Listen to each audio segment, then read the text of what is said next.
बिस्मिल्लाहिर्रहमानिर्रहीम। हजरत इब्राहीम अदहम रहमतुल्लाह अलैह बहुत ही अहले तकवा बुजुर्गों में से थे। हजरत इब्राहीम रहमतुल्लाह अलैह बहुत अरसा तक हजरत इमाम अबू हनीफा रजी अल्लाह ताला अन्हु की सोबत में रहे। हजरत इब्राहीम अदहम बल्ख के हुक्मरान थे। एक मरतबा आप महव ख्वाब थे कि छत पर किसी के चलने की आहट महसूस हुई तो आवाज देकर पूछा कि छत पर कौन है। जवाब मिला, आपका एक शिनासा हूँ, ऊँट की तलाश में छत पर आया हूँ। आपने फरमाया, छत पर ऊँट किस तरह आ सकता है? ऊपर से जवाब आया, जिस तरह आप ताज तख्त में खुदा को ढूंढ रहे हो। ये सुनकर आप हैबत ज़दा हो गए।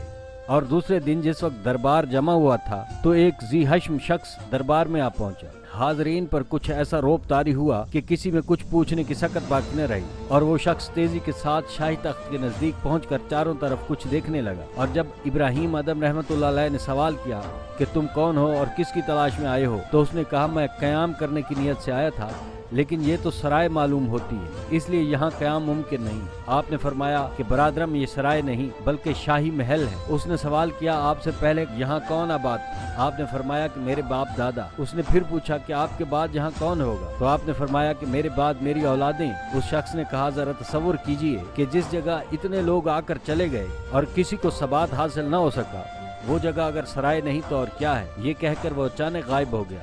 और इब्राहीम अदहम चूंकि रात के वाक़े से ही बहुत मुस्तरिब थे, इसलिए इस वाक़े ने और भी बेचैन कर दिया। इसी उधेड़बन में आप लश्कर समेत शिकार के लिए रवाना हुए, लेकिन लश्कर से बिछड़कर जब आप तन्हा रह गए तो गैब से निदा आई कि ऐ इब्राहीम, मौत से कबल बेदार हो जा। और ये आवाज मुसलसल आती रही, जिससे आपकी कल्बी कैफियत में तब्दीलियां आती गई। फिर अचानक सामने एक हरन आ गया और जब आपने शिकार करना चाहा तो वो बोल पड़ा कि अगर आप मेरा शिकार करेंगे तो आप खुद शिकार हो जाएंगे। और क्या आपकी तख्लीक का यही मकसद है कि आप सैर और शिकार करते फिरें? फिर आपकी सवारी की जीन से भी यही सदा आने लगी और आप घबरा कर इस तरह अल्लाह की तरफ मुतवज्जे हुए कि नीशापुर के कुर्ब जवार में पहुंचकर एक तारीख और भयानक गार में मुकम्मल 9 साल तक इबादत में मसरूफ रहे और हर जुमा को लकड़ियां जमा करके फरोख्त कर देते और जो कुछ मिलता आधा राह खुदा में दे देते और बाकी मांदा रकम से रोटी खरीद कर नमाज जुमा अदा करते और फिर हफ्ता भर के लिए गार में चले जाते।